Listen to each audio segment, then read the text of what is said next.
Glad to have Connor on again. Unfortunately, we've had another shooting in Minneapolis involving a federal officer.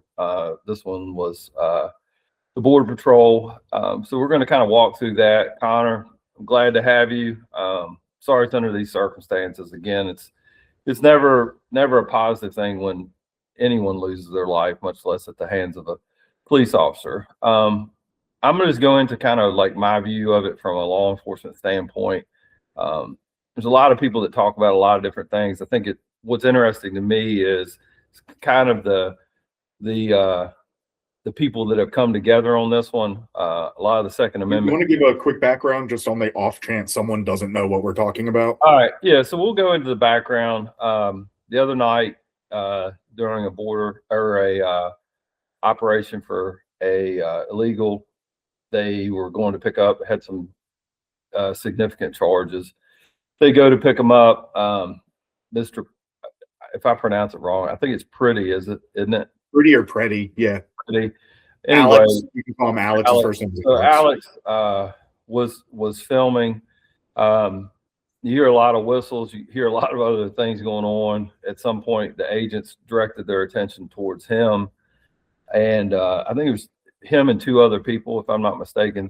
Either it ended up being 3 or 4 people. But anyway, agent goes towards them, sprays them with a looked like a fairly significant size can of pepper spray. Tried to spray them.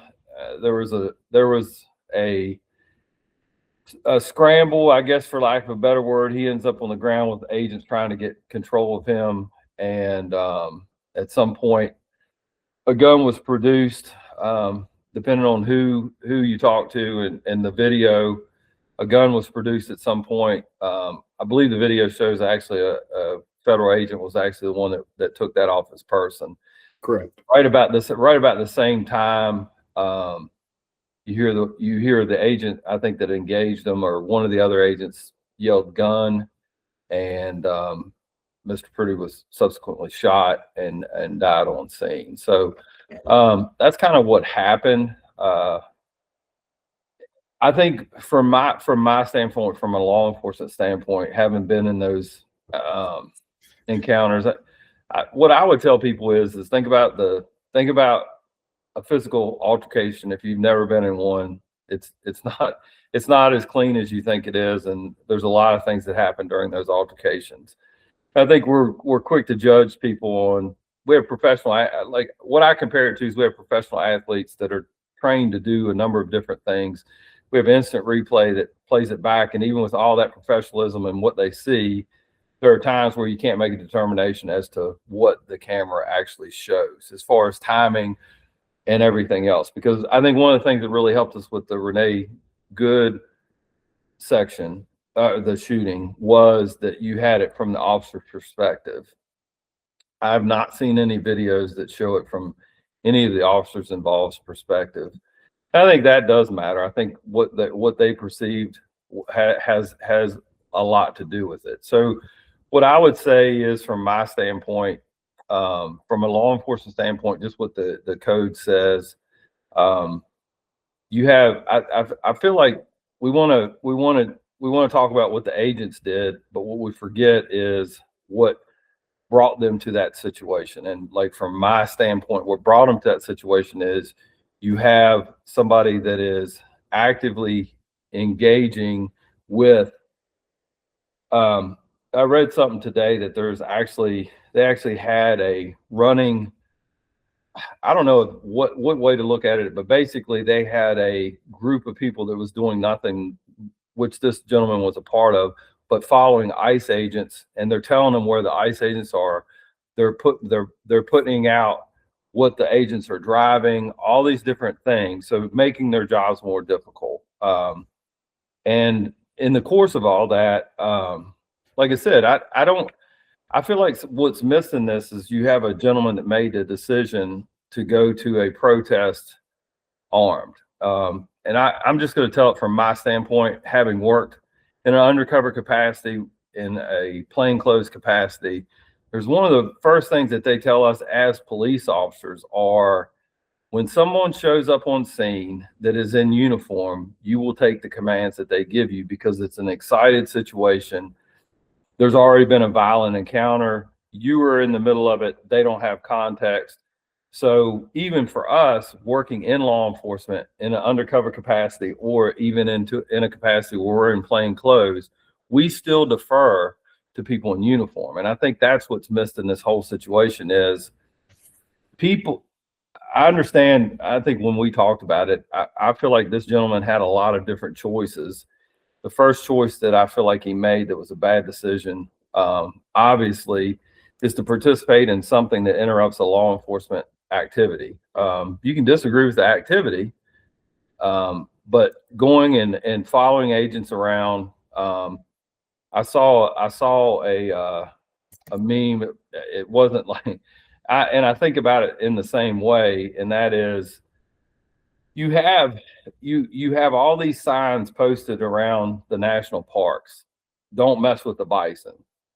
Because they in the heat of the moment they look like they're passive, but like they can become aggressive. In the same way, I don't think it's ever a good idea to interfere with law enforcement because, like, from my standpoint, they have a job to do. If you don't like the way they're doing their job, there are a lot of ways there are a number of ways to have a recourse in dealing with that. So, like, from my standpoint, first mistake, number one, is like going after law enforcement while they're trying to do what they have been. Let me just ask you this. Do you feel like what's going on in Minnesota, do you feel like picking up people here that are charged with crimes, is that a lawful function for ICE to remove people that have been charged with crimes? Yeah. Yes. If it's immigration, yeah, because that's immigration and customs enforcement is what ICE does. I'm still not super clear overall on what like the exact parameters of ICE's jurisdiction is. Like, depending on where you look, it's like a lot of things, there's enough gray area where it's, ICE doesn't have the right to remove a US citizen from their vehicle. But then it's if there's probable cause to think that they're doing something affiliated with immigration, they can. So there's these workarounds for everything. All right, well, let's pause with that. So it's your understanding that if ICE has a lawful purpose, and their lawful purpose, if I'm understanding you correctly, is to remove people here that fall under the criteria. They are to take people into custody that fall under a certain criteria and move them into custody and make a determination as to whether they're removed from the country or not. Is that correct? My understanding is that, so in an overly simplified term, ICE are not police. They are immigration enforcement. They do not have the same jurisdiction as police localities. They don't have the same jurisdiction as the FBI or even the ATF or DEA. Their exclusive focus is immigration enforcement. So as US citizens, there are certain things that they cannot do to us because we are US citizens. Their jurisdiction does not apply to us as I think there's two different things. There's jurisdiction, but there's also 100% they're law enforcement because they are charged. No, they're law enforcement, but they're not state troopers. They're not, And yes, they're not, but you can't put them in a box. From what I know of law enforcement is 100%. Like, I have a jurisdiction that I work in. If I go outside of that jurisdiction, unless we have some kind of an agreement, I don't have jurisdiction. That's one of the biggest things. And I think that's where we're missing the point is ICE has jurisdiction over immigration. Is that what you're saying? Yes. Okay. And so, but we, through the U.S. code, give them the ability to conduct these operations to determine. So what I'm saying is, for instance, so I just, for the sake of this, just Googled what jurisdiction does ICE have over US citizens.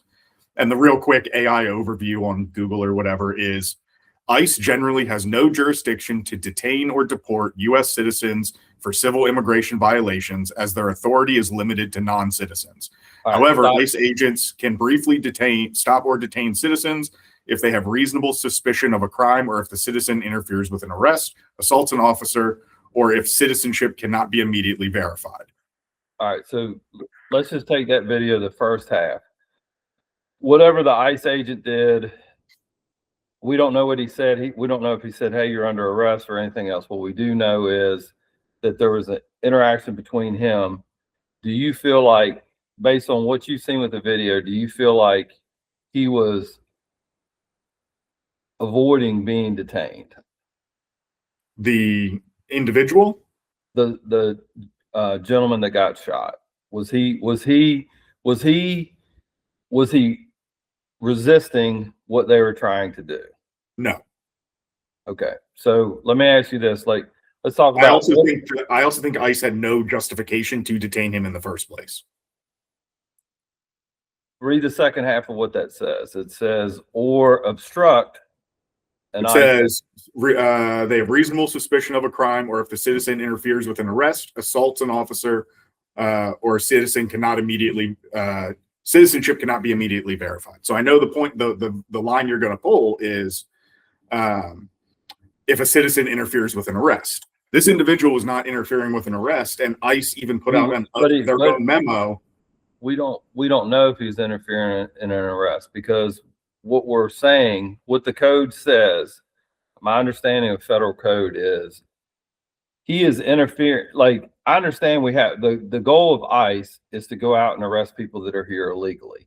If a U.S. citizen interferes with that arrest, they can be charged for a felony for obstructing what that ICE agent is doing. And so that's my point, is that we're at a point where that interference, if we take one thing out of what's happening in Minneapolis right now, and Minnesota in general with ICE, there needs to be less gray area with what defines interference, because ICE themselves put out a memo that said yelling, making noise, being disruptive, vulgarity, name calling, all this stuff does not warrant is not considered interference. Filming is not considered interference. That's from them. So if he's just standing in the street filming, saying, hey, stop, you POS, like, get out of here, we don't want you here, like, what do you, like, any of that, their own policy is that is not interference. Interference to me would mean going over and trying to pull an officer off, or trying to get the guy and help him escape, or like physically getting involved in the arrest. Standing 50 feet away saying, hey, stop, or not saying anything at all, because from a lot of the videos it doesn't look like he says anything until the ICE officer gets in his face. Okay, so let's talk about interference. The purpose of the whistles and everything else is to do what? Draw attention to ICE being in the area. To alert who? Anyone. Illegal immigrants, illegals, anyone who's but the problem with that, yes, you're right. Like, it is interfering with an arrest because you're alerting people. The whole purpose of what they were doing is to follow these ICE agents around, identify what they're driving, and make people aware that they're in the area, to include people that are here illegally who have at a very minimum, like, you are alerting. Like, think about it like this, because hindsight's 2020. Like, if you don't know, we don't know what some of the targets of these investigations are. But what we do know is they have deported people, and they have taken people into custody that have been charged with some very serious crimes. And some of them are sexual assaults, things like that. And so, like, from my standpoint, for me, what makes people think, hey, it's a good idea to alert someone who is involved in criminal activity, who has been charged with a crime? Why are we alerting them? Like, I think that's where my side has the biggest problem, because here's the thing. For me, like we talked about it before, nobody marched or said anything when that police officer killed that woman at the Capitol. Correct. Nobody marched. Nobody said anything about it. Correct. Nobody marched when Lincoln Riley was killed, in Georgia. Like, nobody. And so what it looks like from the other side is it looks like we are putting, I understand two United States citizens have died as a result of ICE operations in Minneapolis. Both of them, I would say, were involved in a group of people that were obstructing and interfering with ICE activities. And so, like, from my standpoint, I agree. Like, if they just show up where the detention center is and everything else, they're not blocking traffic. But these people are actively, they are pursuing ICE.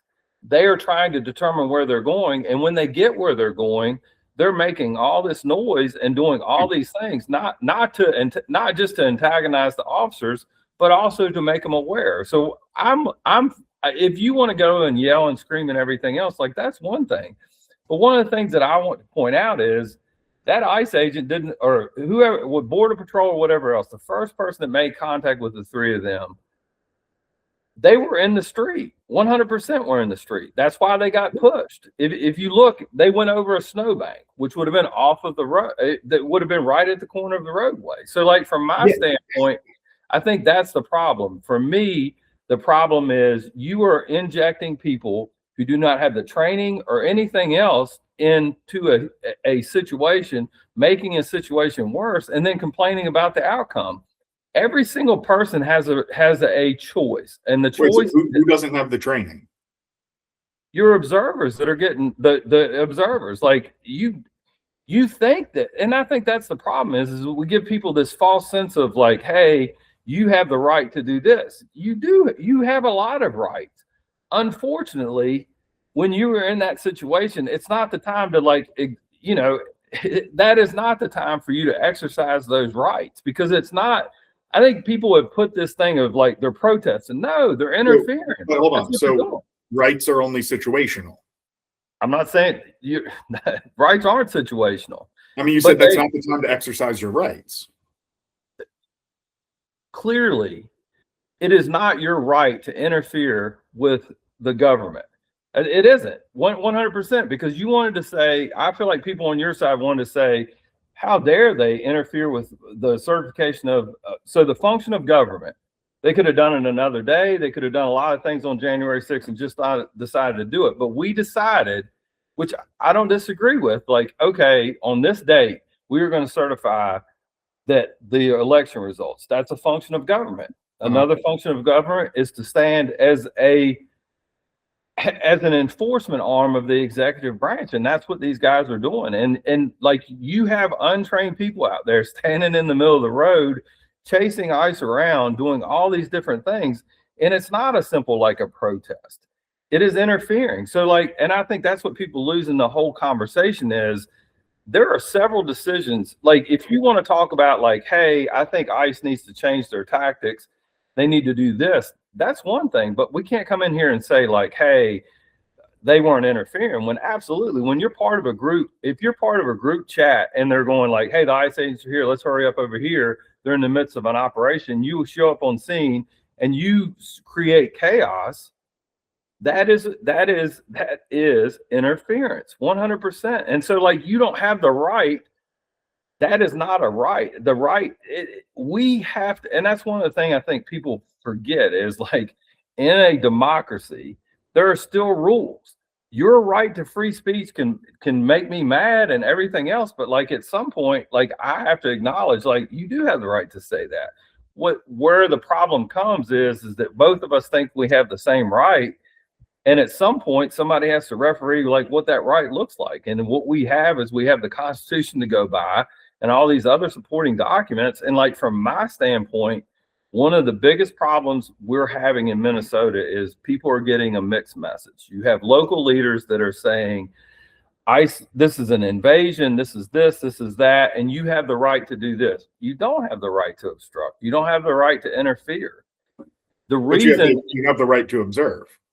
You do. But the moment you step off that sidewalk and interfere with traffic and interfere, like, but it's just not just observing. Like, you can actually hear the whistles, and it's fine for you to like extract like the piece that's most beneficial. But the fact is, this guy was part of a group of people that's what they did. Like, that's fine that you believe that, But if you make a decision to do that and you arrive in a confrontation with law enforcement and then you have a gun on you, like there's a good chance something bad's going to happen. It looks bad. Okay, so let's bad. circle back real quick to this individual. We'll come back to overall, because I think there's an overarching conversation that we're having that we can wrap, or we can follow up with down the road. But let's get back to Alex Pretti here. So I think everything about this was wrong. I think in every way ICE was in the wrong here, or CBP, the officers. From what I see, yes, sure, he was in the road. Okay, he's filming. He has his camera in his hand. His other hand is empty. And where I think a compounding factor in this, because it happened with Renee Good, immediately when one video was out, Kristi Noem came out and called her a domestic terrorist. Trump put some tweet out about this, that, and the other, essentially parroting the same domestic terrorist. She's an awful person, whatever. This one comes out, and Bavino, the Customs and Border Patrol guy, and Noem again come out and say, oh, he was high-capacity magazine weapon, brandishing it with the intent to inflict maximum harm on ICE agents, when there is no indication of that whatsoever. Having his gun on his 6 o'clock holster behind him, like the entire video of every angle, you never see his hand go to his gun ever. He's got his phone in one hand. He's got his other hand up blocking pepper spray. He's grabbing the lady that gets pushed over to try and help her up. And then, so like every step along the way, he's in the road. Sure. You want to give him a ticket for jaywalking? Awesome. Hit him up afterwards. Give him a ticket for jaywalking. But the ICE agent, the CBP guy, what he was doing. He was obstructing and he was interfering. He got in the way of a civilian's car driving by.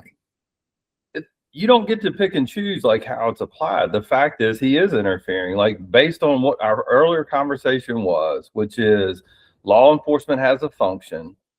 They go into a certain area, and like we are in agreement. The purpose of it's not to protest.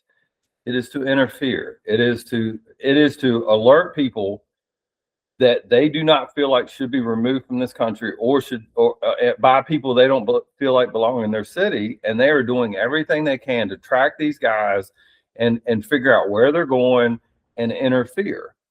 They don't just like happenstance upon this. Like they make a conscious decision. No, absolutely. It's a targeted effort. It's coordinated amongst the community to. It's not a community. It is not a community. It's Minnesota. It is not. You can't call, like, you can call it an organization, but like it's not a community. It's not. This.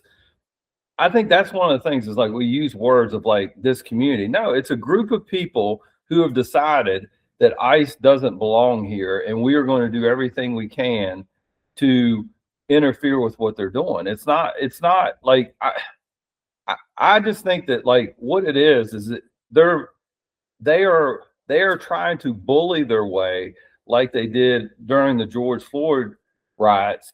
And unfortunately, they've run up against an immovable force, which is the federal government, who's saying, you are not going to do this again. This is not going to happen. We are not going to allow this to turn into some kind of like beat the law enforcement up and everything else. And I think that's what's missed is like you can't pick and choose. In my opinion, you can't pick and choose like, okay, if law enforcement does the exact same thing here, it's okay because I believe in what they're doing, but here it's not. And I'm not just talking about your side. I think some of these Second Amendment folks that are saying like, well, he should be allowed to carry it.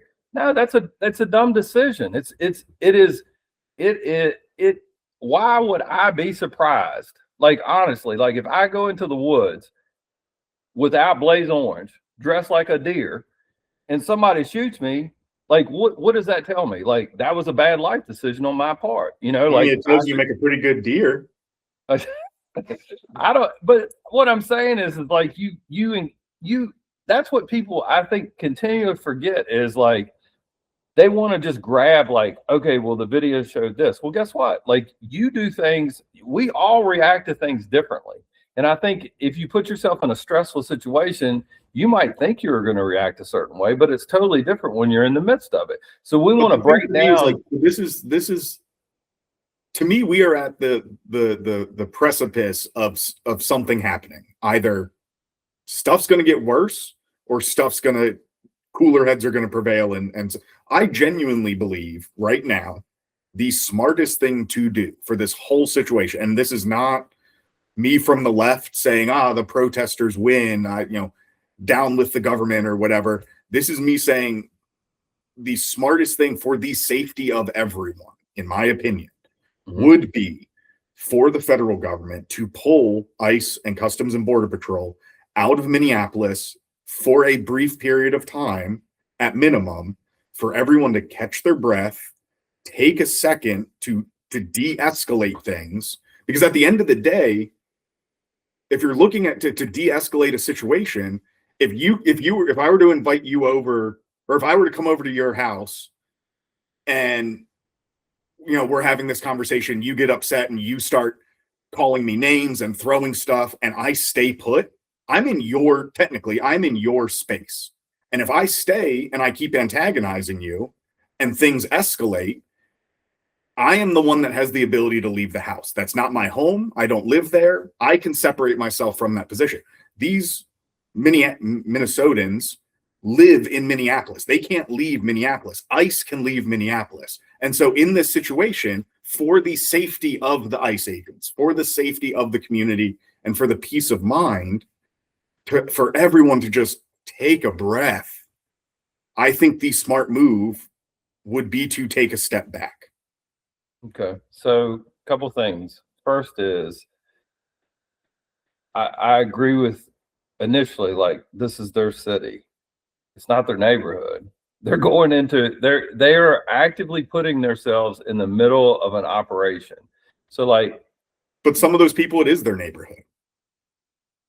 Like, someone lives in those houses, someone works at those buildings. I understand that, but like, you can't, to me, you can't say, okay, well, he was in his neighborhood. Well, no, that's not your neighborhood. Like, you chose to be there to interfere. Like, you did, like 100%. The ICE agents are going. Huh?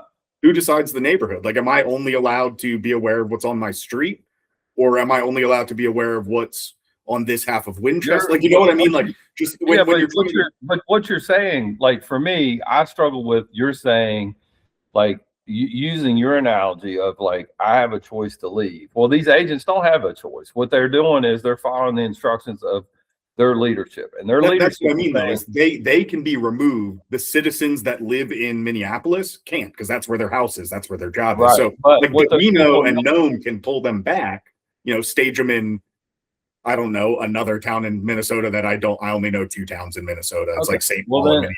Well, then I have a counter proposal. Yeah. How about ICE give a list to Minnesota and say, here are these people. You have 30 days to turn these people over to ICE. If you haven't, we're coming back. I would even go so far as, this is where I think I will 100% agree with you on this one. And I think it should have been the solution from the beginning, which is, and I think that's part of the frustration that my side has, is they're saying, again, they're coming in for the worst of the worst, but we don't know who any of these people are. They're not giving any data to show that they are. But I think you are 100% correct that if ICE said, hey, Minneapolis PD, here's a list of 30 names of individuals that we know have a violent criminal record and are illegal immigrants, and we believe them to be in your city at these addresses. Can we work together to get them, or can you get them and provide, get them to us? I think that type of communication and cooperation from the beginning would have prevented all of this. But because it was, again, for me, I think it is political theater that the higher ups wanted to put Governor Walz in his place, because he is the Democrat former VP candidate, went against JD Vance and Trump and all this. And I think they wanted to send ICE in as a show of force that we're doing this regardless of what you say. We don't like your sanctuary city. And they came in hot. You know, if I come kicking in your door, you know, you invite me over, or don't invite me over, but you know, I want to come hang out at your house and I just show up, like, it's going to be contentious. And so I think if from the beginning there was more clear, determined, or more defined list of people, or but they do have that defined list. One of the reasons why ICE agents are having to go find these people is because they're not holding them. They're not holding them in the jail. So like the first thing that also not just like that. That's my point is that they have the list, but then they're going through parking lots and just asking anyone who's brown if they have their papers. They detained I think it was in New York. They detained a New York police officer. All right. So here's a simple solution. Believe it or not, simple solution. I don't disagree that could be happening. But again, think about this. Based on what you're saying is like if the federal government would have just asked, they did ask them. They said, we want you to enforce immigration. We want you to tell us if there's somebody that's wanted in your jail. We want you to share that information. Go ahead. So we want you to share that information. We want you to tell us, hey, these 10 people, here's a crazy concept that nobody's thought about. In Minnesota right now, let's say if there's 3,000 agents, is that give or take what they're saying? What I've heard, yeah. Okay, so average arrest takes 2 agents, right? Plus, like a non-hostile arrest, like to go to the jail to pick them up, to do all these different things. If the state of Minnesota and Minneapolis would just say, hey, here is this number of people, then instead of those agents going out there and looking for work, they already have it. They're in the jails. They're already in their system. The fact is, Minneapolis PD, I guarantee, has a database of people they've contacted. And instead of randomizing things, they could provide and cooperate and actually go after the worst of the worst instead of leaving it. And the same thing for it is completely, for me, a local leader to say, fuck ICE, you know, get the fuck out, whatever.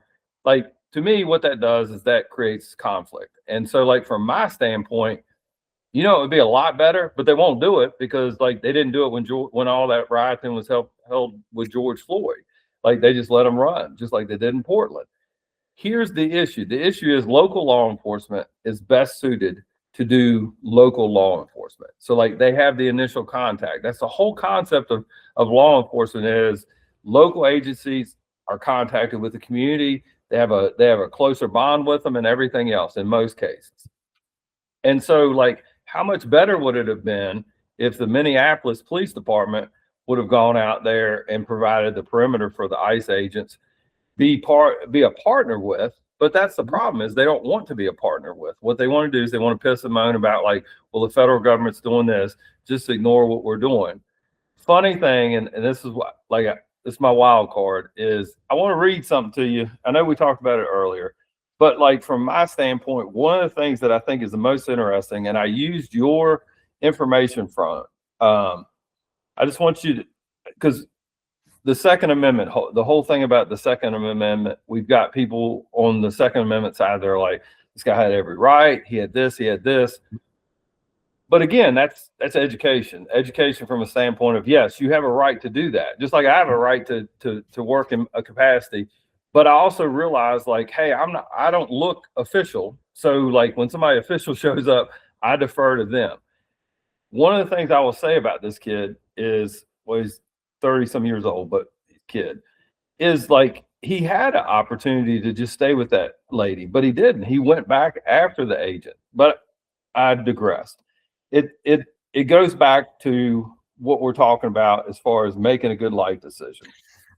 It talks about recently a coalition of 17 Democratic state attorney generals, this was in 2024, including those from Minnesota, Illinois, Connecticut, Delaware, Hawaii, Massachusetts, Michigan, Nevada, New Jersey, New York, Oregon, Pennsylvania, Rhode Island, Vermont, Washington, and the District of Columbia, filed a brief in January 2024 with the United States Court of Appeals in the Ninth Circuit.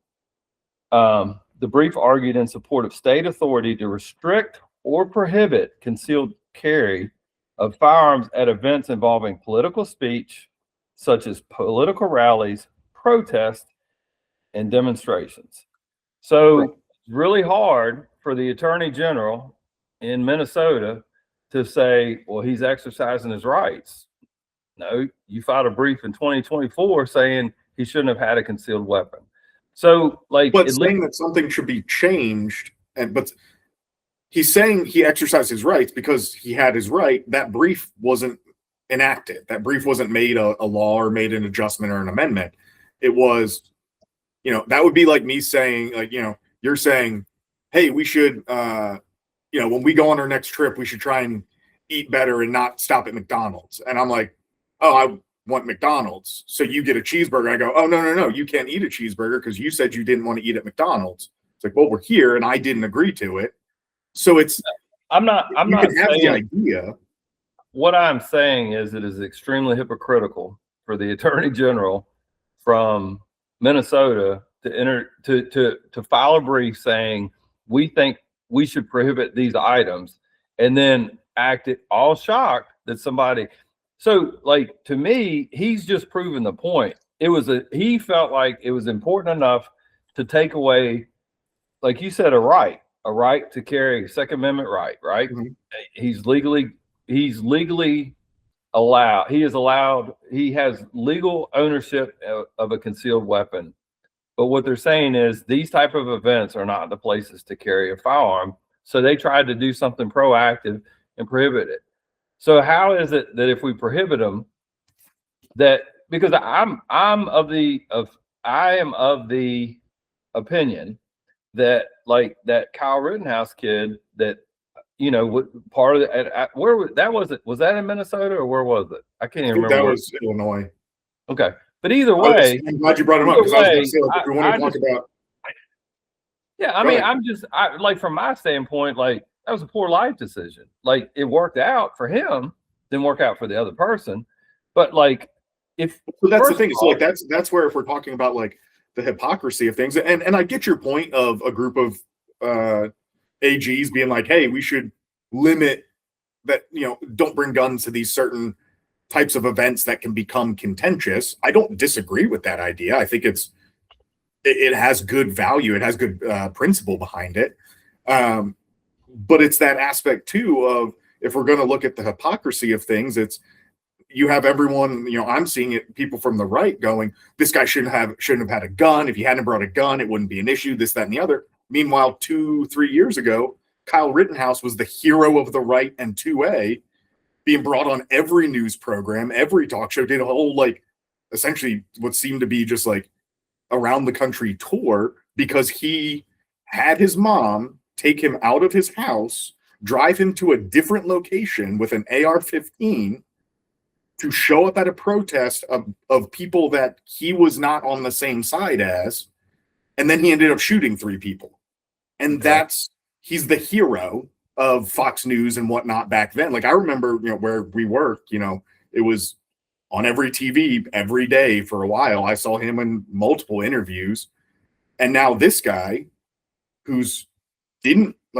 Kyle had that gun across his chest out, obviously, because it's a rifle. You can't really conceal carry a, 24-inch long rifle or however long they are. This dude had a 9mm in his holster on his back, on his 6 back here. He didn't touch it. He was disarmed, which is, I think, a violation of his right. And what's very interesting, so this is, I'm going to tangent a little bit, because this is now like a conspiracy theory-ish thing that's come out. If you've watched the video, when it gets to the part where he gets shot, you hear a shot, pop, and then there's like a half-second pause, and then it's pop, pop, pop, pop, pop, pop. I think like 8 or 10 shots go off, right? Mm-hmm. So there's a theory, and it's backed up pretty well. Another conservative buddy of mine actually made me aware of it, that some people from one of these angles, obviously when you slow it down, slowing it down doesn't indicate real time, but slow it down, and what you see is, so it's a SIG P320, which I guess notoriously have like shoddy, like not the best safety mechanisms, to the point where like you can drop them and they'll just go off. Like it's not a very safe gun. So the theory that this buddy presented me was, you see this guy run in, hands empty. You see Alex's shirt get pulled up. You can see the holster. You see him grab the gun and pull. And so that first pop, when he pulls it around, because you see him turn and go to like scamper away, I guess, to get the gun out of the situation.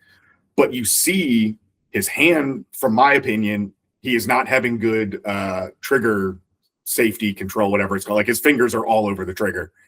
And you see that gun look like it goes off. Like you see it jerk, like it fired. And so to me, and again, you know, he brought this to my attention. I looked into it. I kind of believe it, that the first shot that was fired was from Alex's gun. When this dude disarmed him and went to run, he pulled the trigger and shot the ground, and that's spooked the other guys, who then said gun and shot the guy. So like, I think if they do a proper investigation, which hopefully they will, I would not be surprised to see that what happened was the dude that disarmed him inadvertently fired Alex's weapon, that then caused the chain reaction response of the other officers shooting Alex.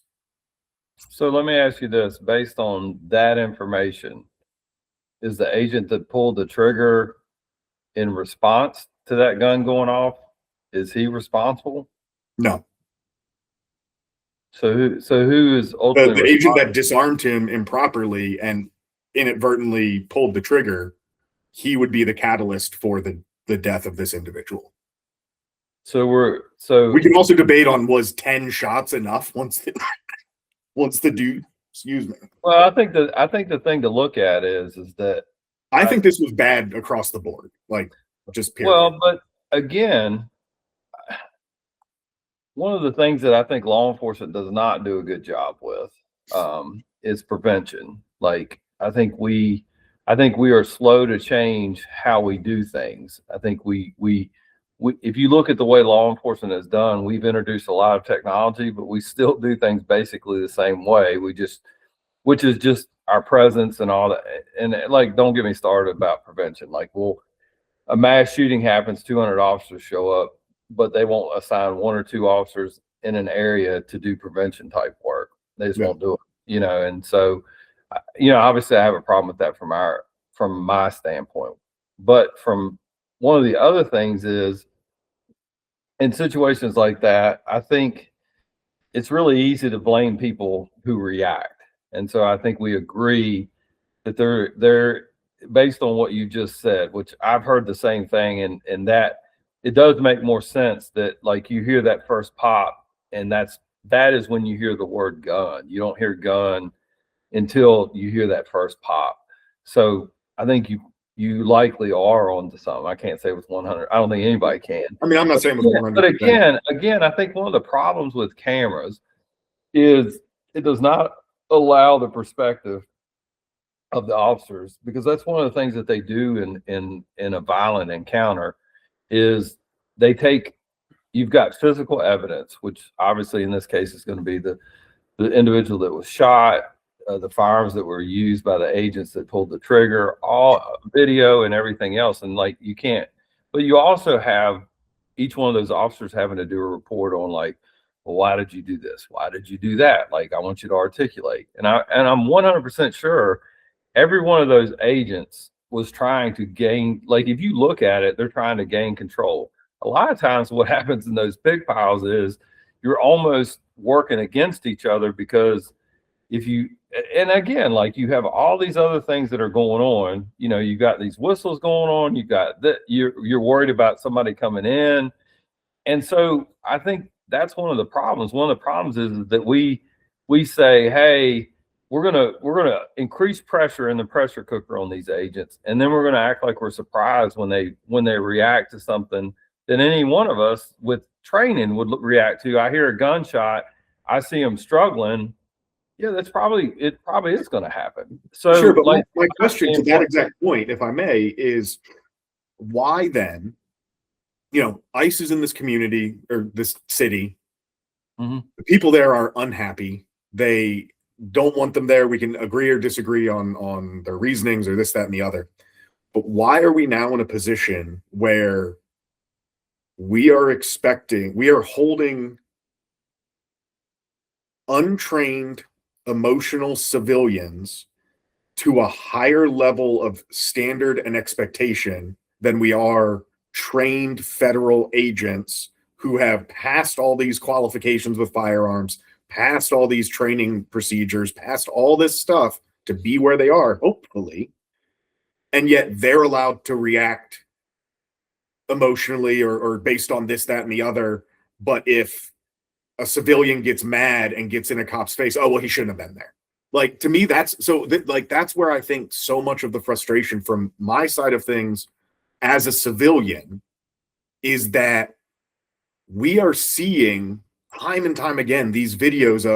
One came out not too long ago of 6 dudes pinning this guy down, and one of the officers is standing there holding him and just kneeing this guy in the face on the ground 3 or 4 times.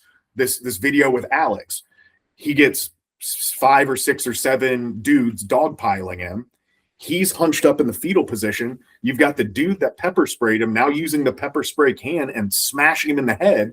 And people say, oh, well, he was trying to get up. No, he was pulling his hands up to protect his head. The dude was a VA ICU nurse. Like, he immediately went, when they pushed the lady, he immediately went to care. He went to render aid. When he was getting dogpiled, he was protecting his vital organs. And so that is your opinion based on the video. That doesn't necessarily mean that's because I didn't like. I think that's the problem. The problem is that I think you're like, I don't disagree, but I also think like he had a chance to continue caring for that woman, but he chose to like engage the agent. But that's the thing is he didn't. They pulled him away from her. He's literally in the one video. So she gets pushed down. He turns around, goes to her, and you see that he's grabbing her arm to try and stay with her. And those agents are pulling him back into the street. Right. But at some point he goes towards, like, without them pulling, he's still engaged. Once they push her, he doesn't engage. I'll simplify it. What would have happened if he was just laid on the ground? Like, done nothing, put his hand straight out to the side and laid down. May have still been shot. But that's not what he did. Here's the thing. The people he protected himself because he was getting hit in the head with a can of mace. Because he wasn't. Again, if your hands are out to the side and you're complying, okay, you get, like, let's say worst case scenario. Worst case scenario, you get hit in the head, but you live. And then you have all this video of everything else to like protect you and to get you that's money easier. Huh? Monday morning quarterback. Yeah, it's easy to say here, lay with your arms out. If you get hit in the head, yeah, it's going to hurt, but you'll be like super easy to do in the moment with adrenaline. Instinct is going to say, we talk about it at work, where, if you get, don't yank if you have an injury situation because it makes things worse. But then people who are still, been doing our job for years and years and years, it's still just a natural instinct to do that. And they end up with an injury. I'm not disagreeing, but I'm saying, like, we can't just apply, like, okay, well, he had the training, he had again, the only people that were there because they were told to be there were the ICE agents and the Border Patrol guys. Like, they don't get to pick and choose. And so from my standpoint, if you are in a situation where you continue to see the same car over and over again and all these different things, what I'm saying is like, here's a simple solution to anybody that's in Minnesota. If you see an ICE agent, stay on the sidewalk, get out of their way.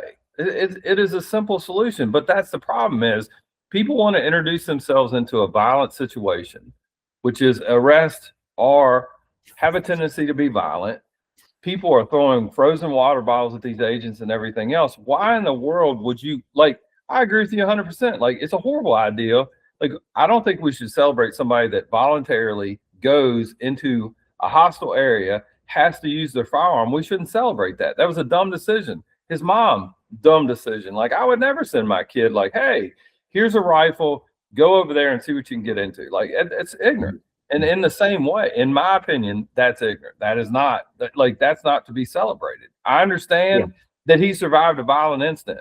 What I'm saying is, if you want to prevent the violent incident, stay away from the ICE operations. If you have a problem with it, like, so I think this gets to that umbrella point that I brought up earlier, because I think where it is now becoming where the conversation becomes very complicated is we are now having the debate or the conversation between legality and morality. You are 100% correct that in most of these instances that we've seen, ICE and CBPD may 100% be, as much as I might disagree, I don't know the law. I'm just some Joe Schmo that you met at work. I'm not a cop. They might be well within their legal parameters to do every single thing they've done so far. Absolutely. That doesn't make it right. It makes it legal, but morally, I look at it and I go, if you take the situation in Minneapolis, you pull it out and you drop it in, Caracas or Baghdad or Sydney or Seoul, South Korea, or take it out and put it in any other city, non-American, would we be defending their federal agents with the same vigor morally that we are ours? Because I look at it and go, yes, they may be well within their legal rights to do what they're doing, but morally it feels wrong. Watching 6 people dogpile someone and knee him in the face feels wrong. Seeing 2 Americans get killed because an officer was in imminent threat of his life, when it's the George Orwell 1984 of the government told you not to believe what you see with your own eyes. I'm looking at something, and we have 2 different perspectives, 2 different backgrounds, so we view it differently. But I sit there and go, morally, my soul hurts. This doesn't feel good. This doesn't feel right. This doesn't look like how things are supposed to go. And so legally, it could be fine. So where is the morality when you have billions of dollars of aid that you as a taxpayer, I as a taxpayer, sent to a group of people to that this money was sent for a particular purpose to help people, and all they did was build their own empire? And morally, I feel the exact same way. Like the people that took money that was supposed to go to feeding the hungry, helping the poor, helping veterans and the homeless, and used it for the dude that just got busted in California for like, what was it, like 7 million or 70 million something dollars of fraud. Like, he's a piece of shit. He's a scumbag. Like, those people need to be prosecuted and found, because that is morally, not just legally, but morally abhorrent. And so, and again, like this all started with finding fraud in Minnesota, and we aren't even talking about fraud in Minnesota anymore because Americans are dying. Well, no, 2 Americans have died. That's too many, in my opinion. You're exactly for immigration and fraud. But again, if we're going to go on the morality and we're going to go on the like how many people have died, like from my standpoint, one of the biggest problems is that we have to pick. I am a huge believer, and believe it or not, I actually read a book that was written by a guy that be right up your alley. And it was talking about the morality of capitalism as it relates to immigration. And one of his points is that capitalism expands because it doesn't have basically the United States, because of decisions we've made, trade deals that we've made, have created the problem that we have in immigration. And I'm not educated enough to know whether that's the case, but I do think that's an interesting view of things, is because it is true in a true market of capitalism, it should work that like the more you produce, the more you make, but that's not how the system works. And I think what I wish, if I could be in a situation is that instead of having discussions like this, I would rather and I know we have to have these discussions because I do think it's important for people to hear both sides and see that like you have a conversation. And I would hope I know in talking to you, it's given me the opportunity to open up new areas of looking at it from a different direction, because Same. like I said, it's just, it is helpful, and it is helpful. Like, I might not understand it, I might not agree with it, but like, it is another perspective. My perspective isn't the perspective. It is a perspective. Mhm. But one of the things that I think we're both in agreement in is that the people at the very top financially that benefit the most from what the United States stands for and what we stand for as far as a financial giant, stock market, all those different things. I can't imagine, because I think about the people that are funding both sides of it, the ones on the left that are funding stuff, the ones on the right, they're funding discourse. They really are. And they're funding discourse, like, to me, to keep people from ignoring the fact of, like, part of the reason why people, I think, are so pissed off is because, like, everything costs more money. Everything, all these different things that we have in our lives, like, it's more expensive to live. We aren't getting ahead. We're falling behind. And then we look at it and we see something like that. And exactly what you said, from a morality standpoint, we're like, holy smokes, like, the government that we have is like out here beating up innocent people on the side of the road. And like, this world is crazy. It's horrible. I don't think we slow down and think about the fact of, like, no matter what you view of immigration, if I think we are in agreement that the top 1% of this country are making good money. They're making a lot of money, and they're making it on the backs of immigrants and citizens. And I think if we can, like, if we can just pause for a minute and go, okay, from my standpoint, when I look at it, I go, yeah, we can get distracted with this event, or we can look at, like who's pulling the strings. And I think there are evidence on both sides that there are people that are influenced decision makers on both sides of the political aisle that are beneficial, not to the average American citizen, and certainly not for immigrants. It's to benefit, like, themselves.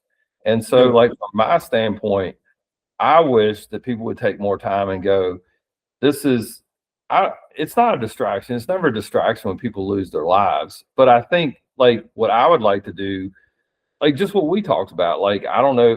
I mean, I guess it's a great idea because I thought of it.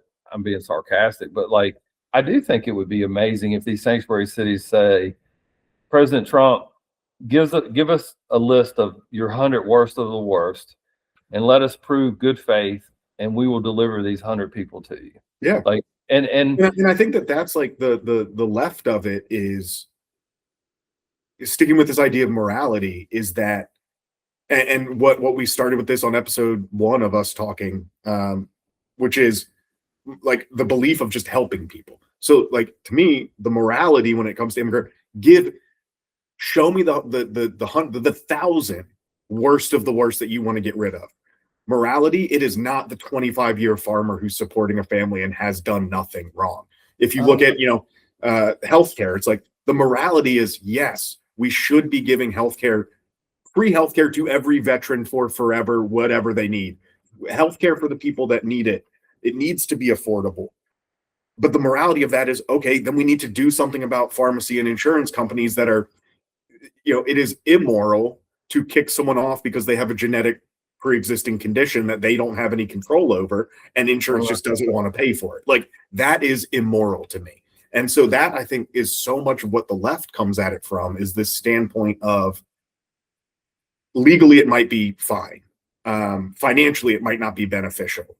But overall, like, does it feel good at the end of the day? Like, do you feel like you're being a better person by taking these things away, by tackling these people in the street? And I think when you look at places like Minneapolis, you're at a point where the common citizenry have had enough. They're just fed up with it. And this is to go back to the point I made, like, this is where the cooler heads need to prevail type thing, because I made the joke to a friend of mine when I saw that Tim Walz sent in the National Guard with donuts and coffee. And my joke was, Mom and Dad got back from a ski trip and saw that the kids had been fighting all weekend, and they said, okay, calm down. The parents are home. Let's figure this out. Because it does, to me, just feel like you have two bickering partners fueling each other. And until someone steps in and says, hey, you go to your corner, You know, it's the referee of a UFC fight. Those fighters keep going until someone pulls them off. You go to your corner, you go to your corner. We're taking a break. I think to your point, like it absolutely has the ability. You know, ICE could go, hey, we're going to take ICE out of Minneapolis. Could you, you know, on the request of help us find these 100 people, these criminal worst of the worst. Like, there's a way to go about this where both sides save face. You know, ICE and Bavino and Nome get to have their immigration crackdown, and Minneapolis gets to look like, hey, you know, I did something for the people of my city and got this antagonistic force out. Because like I sit there and just go, like, to say that ICE isn't being antagonistic and it's all just response to protesters is just disingenuous, in my opinion. I mean, we can dig into that at another time, but I think I will wrap it up with this. Is like, I think you feel like that, and I think the majority of the people in your party feel like that. Unfortunately, the leadership on both sides don't feel like that. The top 1% doesn't feel like that, because they are actually sponsoring chaos on both sides. They're sponsoring high volume of enforcement. And then we have the other side that is demonizing the people that this side. And so like it's much better if like the minions underneath are fighting.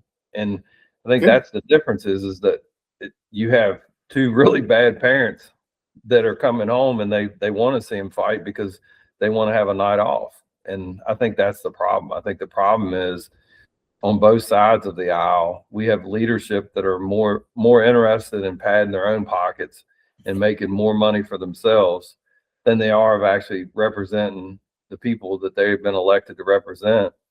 And they're more interested in like saying those one-liners to get the other side. And I just think, like you said, I think it's disingenuous.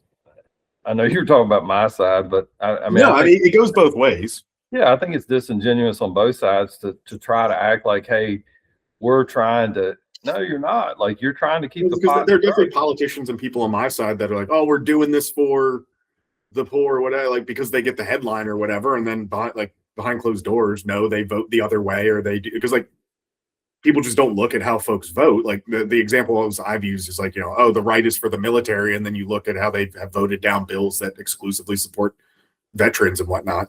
But you know, for the wrap up part of this, I'll leave it with the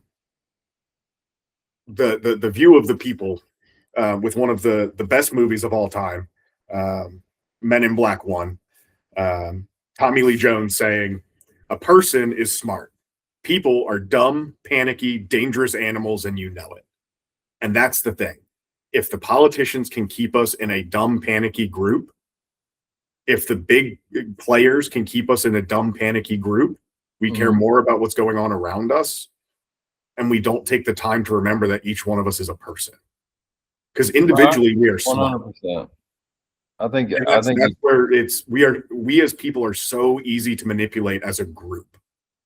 But I think the reason we're easy to manipulate is because what you said, which is we have a sense of morality. The people that are pulling the strings, they have a sense of what can pad their pockets further. And I think that's the difference. So anyway, I appreciate you coming on, buddy. And yes, sir. You have a good weekend or good a good week. Stay warm.